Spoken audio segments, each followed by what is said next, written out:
Ladies and gentlemen, let me ask you something. How many times have you given up too soon? How many dreams have you buried under the weight of a single failure? How many times have you let the voice of discouragement speak louder than the whisper of destiny? I'm here to tell you today, try again and again, because that's where life changes. See, we live in a culture obsessed with instant gratification. We want the success without the struggle. We want the reward without the repetition. But life doesn't work like that. Breakthroughs don't come to those who try once and quit. Breakthroughs come to those who keep coming back. Success is not an elevator. You have to take the stairs, and sometimes you're going to trip on those stairs. Sometimes you'll miss a step, fall flat on your face, and it'll hurt. But here's the key: get up, try again. The difference between those who live an average life and those who live a life of excellence is not intelligence. It's not talent. It's not even opportunity. It's persistence. The ability to say, "This knocked me down, but it didn't knock me out. I'm still in the ring." Let me speak directly to your heart. Persistence is more powerful than talent. Failure is a stepping stone, not a dead end. Breakthroughs come through repetition and resilience. Quitting is the only true defeat. Every setback carries a lesson for your next comeback. Trying again activates transformation and growth. Persistence is more powerful than talent. That may sound surprising in a world that celebrates giftedness, but the truth is, talent without persistence is wasted potential. We've all seen people who are naturally brilliant, incredibly skilled, or unusually gifted, yet they never achieved anything remarkable. Why? Because talent alone is not enough. Talent can give you a head start, but persistence is what keeps you in the race. Talent might get you noticed, but persistence is what brings the results. It is the ability to keep going, to show up every single day, even when things don't seem to be moving, even when you're tired, even when no one is clapping for you.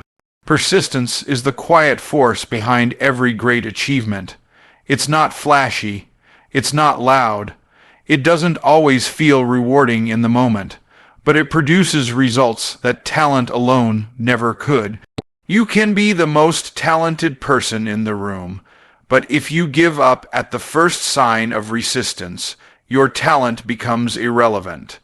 On the other hand, someone with average ability who refuses to quit will eventually outrun the talented person who lacks consistency.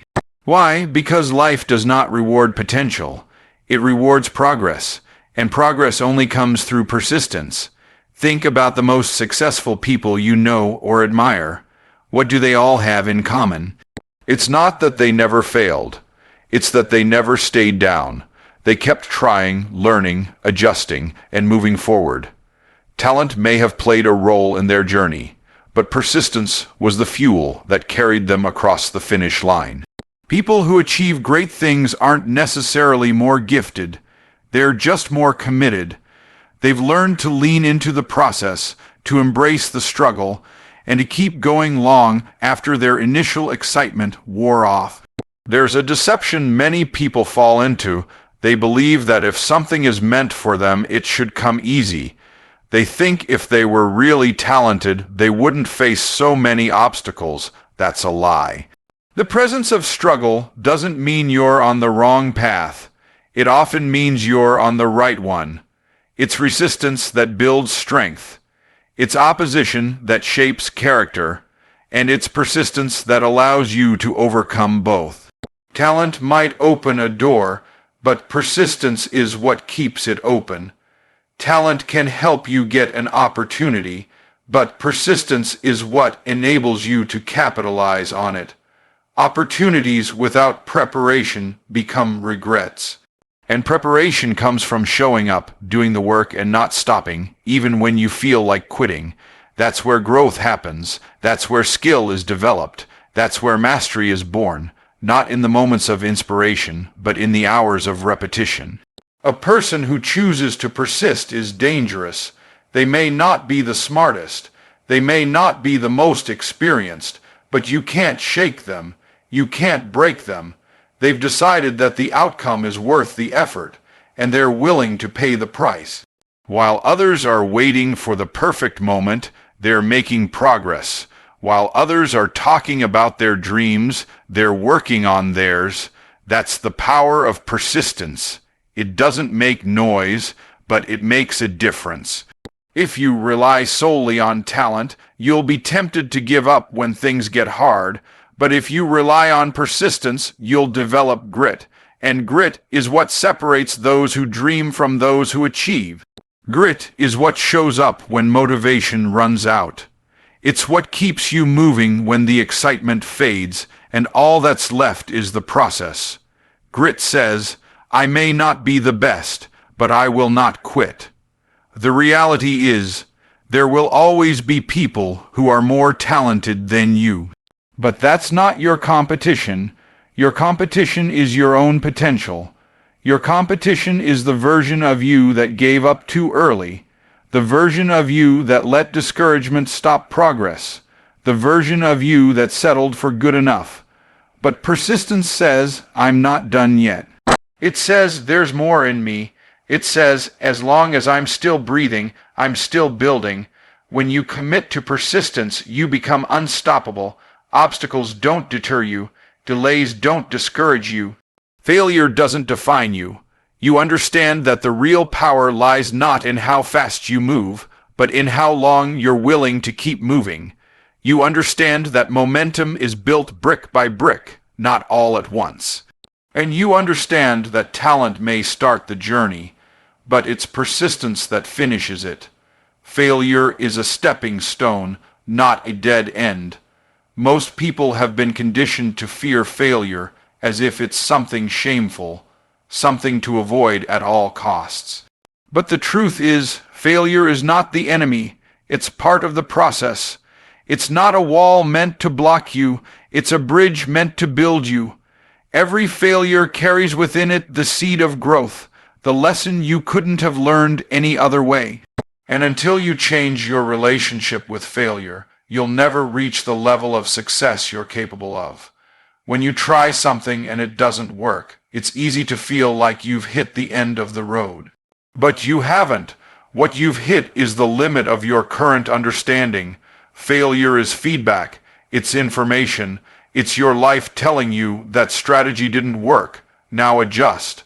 It's not saying stop. It's saying *shift*. And people who succeed at the highest levels understand that. They don't personalize failure. They analyze it. They don't fall apart when they fall down. They ask why they fell, get up, and make sure they don't trip over the same thing next time. If you look at anyone who's built something meaningful, whether it's in business, relationships, health, or purpose, they'll all tell you they failed, and probably more than once, but they didn't stop. They didn't accept failure as final. They understood that success is not the absence of failure. It's the result of persistent movement through failure. Because every time you fail and choose to keep going, you grow. You refine your methods, sharpen your instincts, toughen your mindset, and build a deeper level of confidence. Not the shallow confidence that comes from easy wins, but the deep, earned confidence that comes from overcoming. We've been trained to think that failure means we're not good enough, that we should be embarrassed, that we should hide it. But failure is not proof that you're incapable. It's proof that you tried. And most people won't even do that. They'll stay comfortable, stay silent, stay stagnant, because they're afraid of looking foolish. But here's the reality. The people who look the most foolish at first are often the ones who end up with the most freedom. Because they dared to act, they dared to fail, and in doing so, they found what works. Failure also does something else. It reveals your real motivations. If you only continue when things are easy, then your dream was just a wish. But if you fall, face rejection, lose money, get laughed at, and *still* keep going, then you know your vision is real. You know it's in your bones, and when you operate at that level, you become resilient. You become creative, you develop the resourcefulness and endurance required to finish what you started.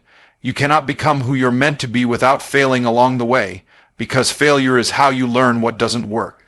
It's how you learn who you are under pressure. It's how you discover the gaps in your character, your preparation, your thinking, and fix them. Failure refines you, it doesn't define you. And if you can shift your perspective, you'll begin to see failure not as something to be ashamed of, but as something to collect asterisk. The more you fail forward, the closer you get to the breakthrough. Don't let a failed attempt make you think you're a failure. There's a huge difference. A failed attempt is just that. An attempt that didn't produce the outcome you wanted. That's all. It doesn't mean you're done. It means you're developing. It means you're in motion. And motion is how momentum begins. You don't need to fear failure. You need to learn how to use it. Let it sharpen you.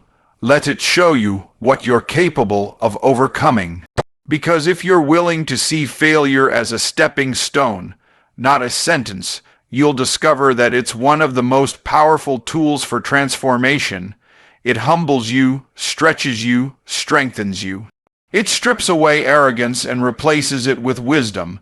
It strips away pride and replaces it with perseverance. And if you don't quit in the face of failure, you will rise with something greater than success. You'll rise with substance. Breakthroughs come through repetition and resilience. The world often glamorizes the big moment, the grand success, the sudden leap, the overnight change, but what's rarely shown is the process behind the moment, the thousands of repetitions, the quiet, unseen hours of effort. The days when nothing seemed to be working, yet the work continued anyway. That's where breakthroughs are born, not in one giant leap, but in 1,000 small steps, repeated with consistency and faith. Repetition is the training ground of greatness. It's the daily discipline that sharpens skill, deepens understanding, and builds the mental toughness needed to keep going when results seem far away. Success doesn't come because you did something once and it worked. It comes because you did it again and again, refining, adjusting, and improving. Repetition builds mastery. It's what turns talent into expertise. The athlete who trains every day. The entrepreneur who tests dozens of offers. The musician who plays scales for years before composing a song. That's the path to a breakthrough. It's not glamorous. It's not exciting, but it's effective. And those who commit to repetition don't just wait for a breakthrough. They prepare for it. Resilience is the mindset that carries you through the repetition. Because let's be honest, doing the same thing over and over can get exhausting when you're not seeing results. You begin to wonder if you're wasting your time, if you're even on the right path. And that's when most people stop. Not because they weren't capable, but because they lacked the resilience to keep going through the quiet, unimpressive, uncomfortable phase of growth. Resilience is what separates the hopeful from the committed. It's what allows you to continue showing up even when the outcome is uncertain. Resilience says, I'm not here for quick wins, I'm here for the long haul. The truth is, most breakthroughs don't look like breakthroughs when they're happening. They look like ordinary moments, another day at the gym, another sales call, another attempt that didn't work. But underneath that ordinary moment is extraordinary preparation, and eventually the tipping point comes. Something clicks, the momentum shifts, and what looked like an overnight success was actually years in the making. The repetition prepared the way, and the resilience protected the path. If you look closely at any meaningful success story, you'll see the same pattern. Repeat, refine, resist quitting. That's it. It's not magic. It's not luck. It's process. And the people who break through are not the ones who got it right on the first try. They're the ones who stayed long enough to get it right. They're the ones who understood that progress is not always visible. but it is always happening when you keep showing up with intention and purpose. Repetition also reveals what needs to change. As you keep doing the work, you begin to see patterns. You start to understand what works, what doesn't, and why. Each repetition is not just practice, it's feedback. It's growth, and that growth builds the foundation for your breakthrough. The difference between those who succeed and those who stay stuck is not the number of failures. It's the number of times they were willing to repeat the process after failing. Repetition is how you earn clarity. Resilience is how you stay in position long enough to receive it. And here's the beauty of it. The more you repeat, the stronger you become, not just in skill, but in mindset. You develop patience. You develop endurance. You begin to trust the process, even when you can't predict the outcome. That's when you know you're close, because the internal shift always precedes the external result. Your resilience in the unseen seasons is what prepares you for the visible rewards. Too many people stop just before the breakthrough. They do the work, but not long enough. They push, but not through the resistance. But those who combine repetition with resilience, they become unstoppable.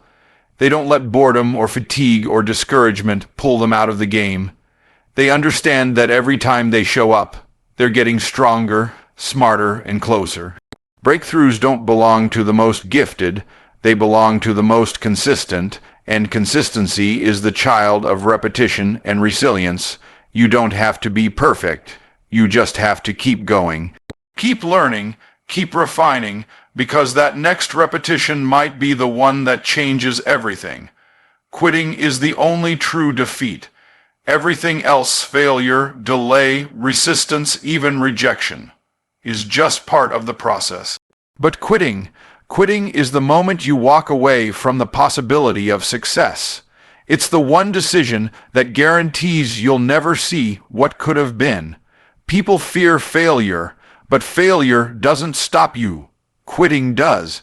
As long as you're still trying, still learning, still moving, there's still a chance. The door is still open. But when you quit, you lock that door yourself.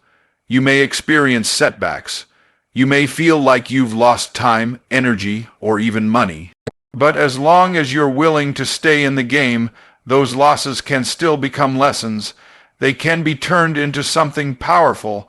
But once you quit, you surrender the opportunity to turn anything around. That's what makes quitting so dangerous. It doesn't just stop your progress, it kills your momentum.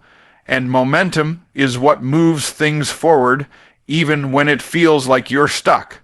People often think quitting will bring them peace, that it will relieve the pressure, and maybe temporarily it does. But over time, that decision begins to weigh heavier than failure ever could. Why? Because deep down, we don't regret what didn't work. We regret what we gave up on. There's a part of you that knows what you're capable of. There's a version of you that exists on the other side of struggle. And quitting means you never meet that version. You never find out how strong you really are, because you stopped short of discovering it. There will always be reasons to quit. You'll get tired, you'll get frustrated, you'll get discouraged.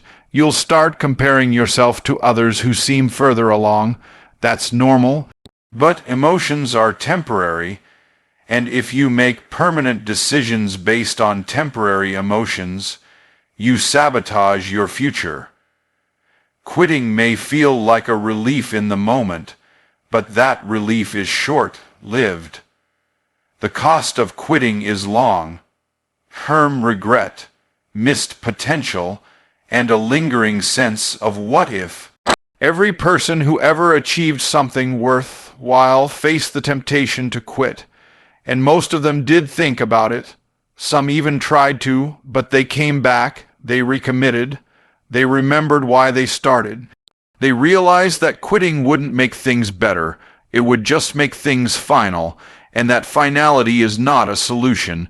It's surrender. You don't have to be the best. You don't have to have all the answers. You just have to *, not quit *. That's it. Stay in motion, stay available, keep growing, because as long as you don't quit, you're giving yourself another opportunity for breakthrough. You're giving time a chance to work in your favor. You're giving your own growth room to take root and produce fruit.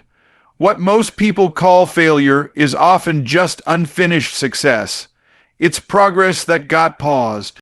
But if you resume it, if you push through, you'll see that what looked like the end was actually just a hard chapter in the middle of the story. The only thing that can truly end your story is quitting. And that power rests with you.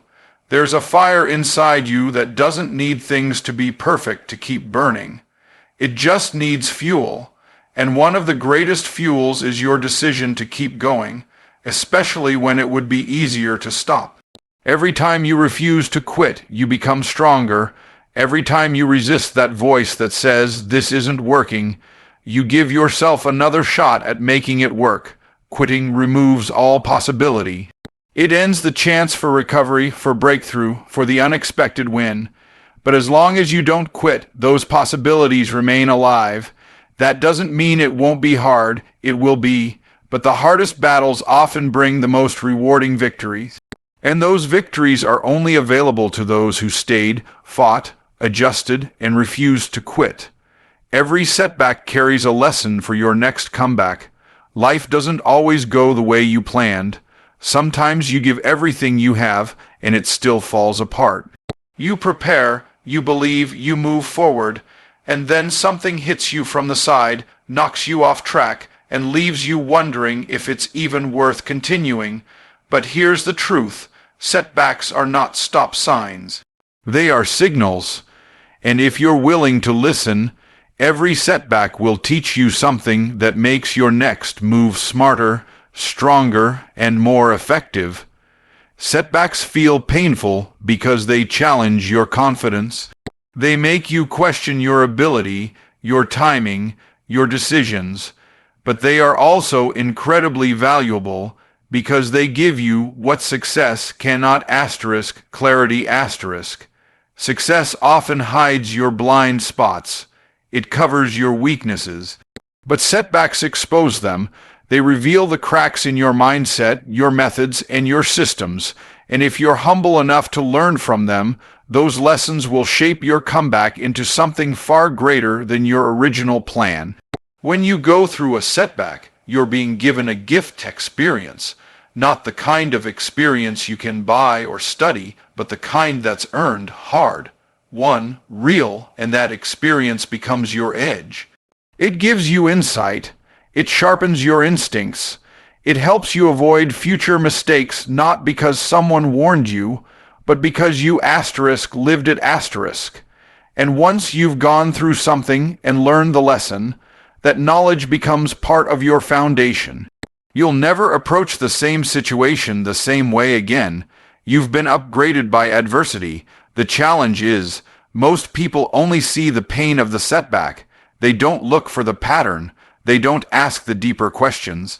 What did this reveal about me? What did it expose about my thinking, my preparation, my beliefs? Instead, they get stuck in frustration.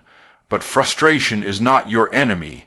It's a sign that something needs to change. And if you lean in, if you reflect, that setback will teach you how to come back with more focus, more discipline, and more intention. There's no such thing as wasted failure if you extract the wisdom from it. The only wasted experience is the one you never reflect on. When you go through something hard, don't just try to move past it. Study it, dissect it. Ask yourself, what would I do differently next time? Because there will be a next time. And you don't want to face it with the same level of thinking that failed before. Your setback is shaping your strategy. It's teaching you how to endure, how to innovate, and how to bounce back better. The reason many people never experience a true comeback is because they leave the lesson behind. They try to forget what went wrong without learning from it. But if you embrace the setback as part of your training, not your termination, you'll start to see that every disappointment was preparing you. Every delay was positioning you. Every mistake was molding you. And when the comeback begins, it won't just be about getting back what you lost. It will be about becoming someone who can handle even more than you were aiming for before. You have to make a decision. You're either going to let the setback define you, or you're going to let it refine you. And that choice is where power lies, because once you choose to learn, once you choose to rise, once you choose to see the setback as a teacher rather than a failure, you become unstoppable, not because you avoided failure, but because you outgrew it. The comeback is never just about external success. It's about who you become in the process. It's about developing the wisdom, patience, and strength that only adversity can build. Setbacks aren't punishments. They are preparation. They slow you down long enough to see what you missed, long enough to adjust your aim, long enough to sharpen your tools, so that when you rise again, you rise with force, with direction, with strategy. And that's what makes the comeback not just possible, but inevitable. Your mindset determines your momentum. The way you think about your situation, your struggle, and your future directly influences how fast or how far you'll go. It's not just about talent, resources, or opportunity. It's about how you frame your reality. Two people can face the same obstacle. One sees a wall, the other sees a challenge to overcome. One stops, the other grows. That difference isn't in their circumstances, it's in their mindset. And until you shift your mindset, your momentum will always be limited by your own beliefs. If your mind is filled with doubt, fear, and negativity, it's like driving with the parking brake on. You may have all the potential in the world, but you won't go far. Momentum requires movement, and movement begins in your thoughts. You can't move toward greatness if your thoughts are chained to limitation. Every great achievement starts with a belief that it's possible, that you're capable, and that what you're working toward is worth it. If that belief isn't present, your energy will be scattered, your focus will be blurred, and your drive will be weak. But when you choose to adopt a mindset of possibility, when you decide to believe that what you want can happen, you begin to create momentum. Your thoughts start aligning with action. You look for solutions instead of excuses. You stay committed instead of distracted. A winning mindset doesn't mean you always feel confident, but it does mean you stay committed even when confidence wavers. You lead your thoughts instead of letting your thoughts lead you. Mindset is not just about positivity, it's about responsibility. People with momentum take ownership of their growth. They don't blame, they don't wait, and they don't rely on external validation. They know that waiting for permission is just another form of procrastination. So they move forward with what they have. They speak life into their goals. They surround themselves with voices that build, not break. Because mindset isn't just internal. It's also influenced by what you listen to, who you spend time with, and what you focus on. Momentum grows when your mindset stays clear and committed. You can't keep doubting yourself and expect to make progress. You have to talk to yourself differently. Instead of saying, "What if it doesn't work?" Start saying, "What if it does?" Instead of saying, "I've never done this before," say, "I'm learning how to do this now." The way you talk to yourself is the atmosphere you create for your growth, and no one grows in an atmosphere of constant criticism. Your mindset is like a thermostat. It sets the climate for your actions. If your internal setting is low, you'll shrink in the face of challenge. If your setting is high, you'll rise and push through. That's why two people can have the same resources, the same education, the same opportunities, yet one thrives while the other stalls. It's not what's around them, it's what's within them, and you have the power to adjust that thermostat anytime you choose. Once you protect and develop a strong mindset, momentum becomes natural. You don't need hype or motivation from the outside. You're driven from within. You show up, not because you feel like it every day, but because your mindset has already made the decision. That's what discipline is, mindset in motion. And discipline fuels momentum like nothing else. If your life feels stuck, check your mindset before you change your method. Sometimes it's not what you're doing, it's how you're thinking. Upgrade your thoughts, and your actions will follow. Shift your mindset, and your energy will rise. The moment you believe forward motion is possible, you start seeing the path where there used to be problems. You stop hesitating, you start building, because your momentum was never about speed, it was always about belief.